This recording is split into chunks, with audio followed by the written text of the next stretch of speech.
చిన్న మంద ఉన్న మందిరాలని పోస్టర్స్లో చూసి, టీవీల్లో చూసి, వాళ్ళు ఏదో గొప్ప వాళ్ళు అనుకుని అవన్నీ పబ్లిసిటీ అంటే దేవుడికి ఇష్టం ఉండదు. వాళ్ళు ఏదో గొప్ప వాళ్ళు అనుకుని వాళ్ళు ఎక్కడన్నా మీటింగ్లు పెడితే అక్కడికి వెళ్ళిపోయి, ఒక అమ్మగారు ఉన్నారంట, తను ప్రతి ఆదివారం వారి యొక్క మందిరంలో 10 రూపాయలు మించి ఎక్కువ వేయదు. ఓ పెద్ద మందిరానికి వెళ్ళిందంట, ఆయనతో ప్రార్థన చేయించుకుని 10,000 కానికెట్టిందంట. దీనికన్నా సిగ్గుచేటు ఉందండి? సరే, ఏం జరిగిందంటే ఈ అయ్యగారి నుంచి దూరం వెళ్ళి ఒక ఫ్యామిలీ, కుటుంబం ఇంకో చోటుకి వెళ్ళిందంట, పెద్ద మందిరానికి వెళ్ళిందంట. ఒకరోజు వాళ్ళ కుటుంబంలో ఒక ఆయన చనిపోయాడంట. చనిపోతే పెద్ద మందిరం అయ్యగారు ఫోన్ చేస్తే, అమ్మా నేను ఈ దేశంలో లేని ఇంకో దేశంలో ఉన్నా, నేను రావడం కుదరదు అన్నాడంట. ఎవరికి చెప్పాలి ఈ విషయం? నిన్ను ఎవరైతే రక్షించారో, నిన్ను ఎవరైతే మారు మనసు పొందమని, రక్షణ పొందమని నిన్ను రక్షించారు ఎవరో వాళ్ళకి చెప్పాలి. చనిపోయినప్పుడు ఇబ్బందులు వచ్చినప్పుడు, కష్టాలు వచ్చినప్పుడు, సమస్యలు వచ్చినప్పుడు, శోధనలు వచ్చినప్పుడు నీ చిన్నయ్య గారు నీ గురించి ప్రార్థన చేశారు. నువ్వు వెళ్ళి ఏం చేస్తున్నావు అంటే, పెద్దయ్య గారు అనుకుని నీకు ఫలం వచ్చినప్పుడు ఆ ఫలాన్ని తీసుకొచ్చి నీ చిన్నయ్య గారికి ఇవ్వకుండా పెద్దయ్య గారు ఇస్తే, చనిపోయినప్పుడు ఆయన ఫ్యామిలీ గురించి చెప్పాను కదండి, ఒక ఆయన చనిపోయాడని ఫోన్ చేస్తే అయ్యగారు ఎక్కడ వేరే కంట్రీలో ఉన్నాను, రావడం కుదరదని అన్నారు. కానీ సిగ్గు లేకుండా ఎవరైతే మరి నిన్ను మారు మనసు పొందమని చెప్పాడు ఆయనే వెతుక్కుంటా, నువ్వు చెప్పకపోయినా ఆయన దగ్గరికి వెళ్ళి మట్టి కార్యక్రమం పూర్తి చేసి వచ్చాడు. మనం పెద్దవాళ్ళు అనుకుంటాం, కానీ కష్టం వచ్చినప్పుడు పెద్దవాళ్ళు రారు. చాలా మంది జిమ్మికులు చేసి మాకు నేను చాలా చోట్ల చూస్తుంటాను, మన యొక్క ఇక్కడ ఉన్న వారందరూ మరి చాలా కష్టపడి ఎన్నో ఆత్మలు సంపాదించుకున్నవాడు. కొంతమంది ప్రేమ చూపించినట్టుగా చూపించి ఒక 100 రూపాయలు, లేకపోతే కష్టం వచ్చిన ఒక 500 రూపాయలు మీకు సాయం చేసినట్టుగా చూపించి, సమయం వచ్చినప్పుడు మీ దగ్గర 10 రూపాయలు తీసుకునే సమయం ఉంటుంది. ప్రేమ అనేది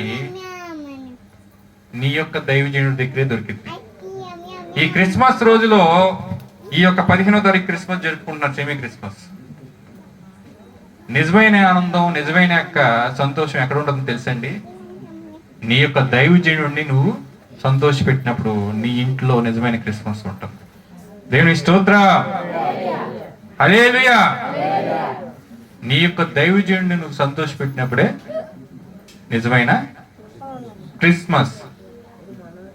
happy Christmas, happy Christmas, merry Christmas, నిజమైన క్రిస్మస్. మన చుట్టూరు కూడా ఎన్నో హేళనలు జరుగుతూ ఉంటాయి, ఎన్నో అసూయకరమైన హేళనలు జరుగుతూ ఉంటాయి. ఒక కుర్రోడు ఉన్నాడంట అమ్మా, ఒక కుర్రోడు చాలా పేదవాడు.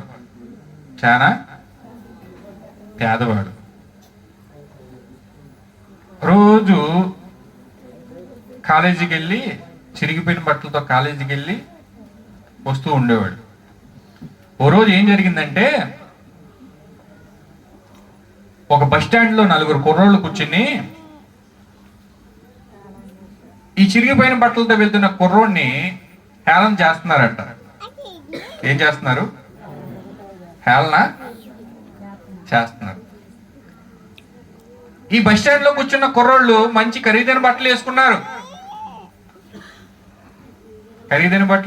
ఖరీదైన బైకులు కొనుక్కున్నారు.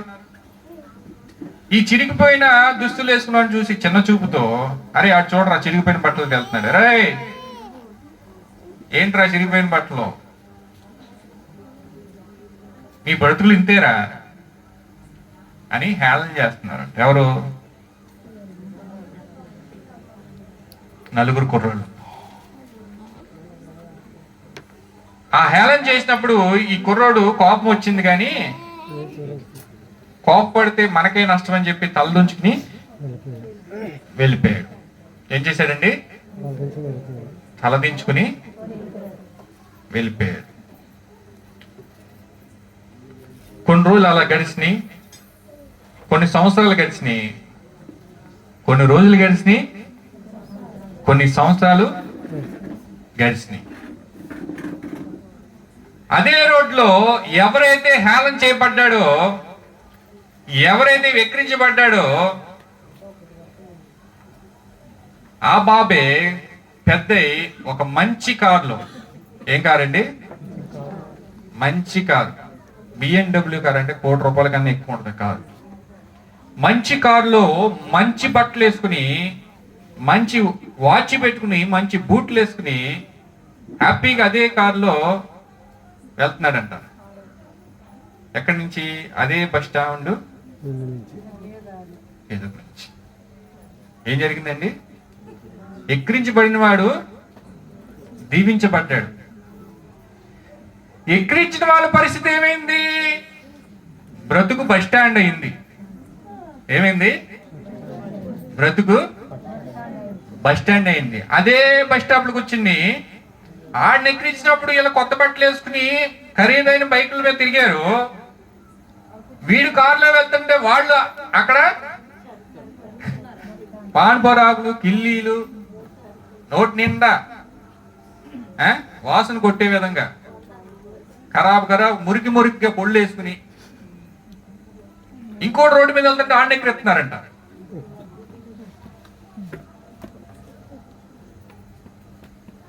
ఈరోజు మన జీవితాల్లో ఉండాల్సింది అదే. నిజమైన క్రిస్మస్ అంటే ఏంటో తెలుసా? యేసుక్రీస్తు తను తాను తగ్గించుకుని తను తాను రిక్తునిగా చేసుకున్నాడు. ఆయన మాదిరిగా మనం జీవించడాన్నే నిజమైన క్రిస్మస్ అంటారు. ఈరోజు చాలా కుటుంబాల్లో కూడా ఇదే పరిస్థితి ఉంది. ఒకరు విక్రించుకోవడం, హేళన చేసుకోవడం. హేళన చేసుకుంటే బ్రతుకు బస్ స్టాండ్ అయింది. ప్రేమ చూపిస్తే నీ ప్రేమకి ప్రతిరూపంగా ఈ క్రిస్మస్ బహుమానంగా దేవుడు నీకు మంచి భవిష్యత్తునిస్తాడు. ఇలాంటి జీవితాలు చాలా మంది జీవితాల్లో లేవండి. తెల్లారు లేస్తే పానుకోరాకులు, కిల్లీలు, మందు తాగడం, కుటుంబానికి అనవసరమైనవన్నీ కూడా కొన్ని చోట్ల మనం చూస్తూ ఉంటాం. అవన్నీ కూడా దేవుడి మందిరానికి వచ్చి నీ యొక్క తప్పును ఒప్పుకుంటే, నిన్ను నువ్వు తగ్గించుకుని దేవుని యొక్క మోకరిస్తే అదే నిజమైన క్రిస్మస్.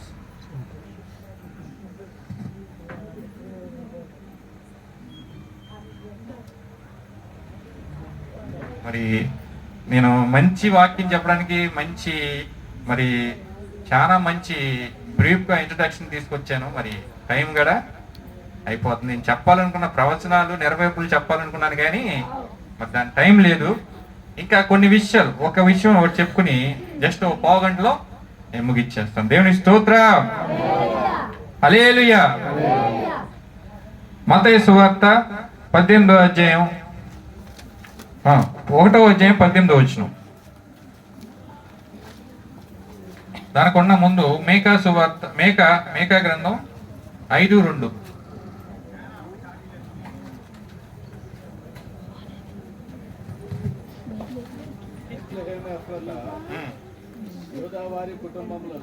యోదావారి కుటుంబంలో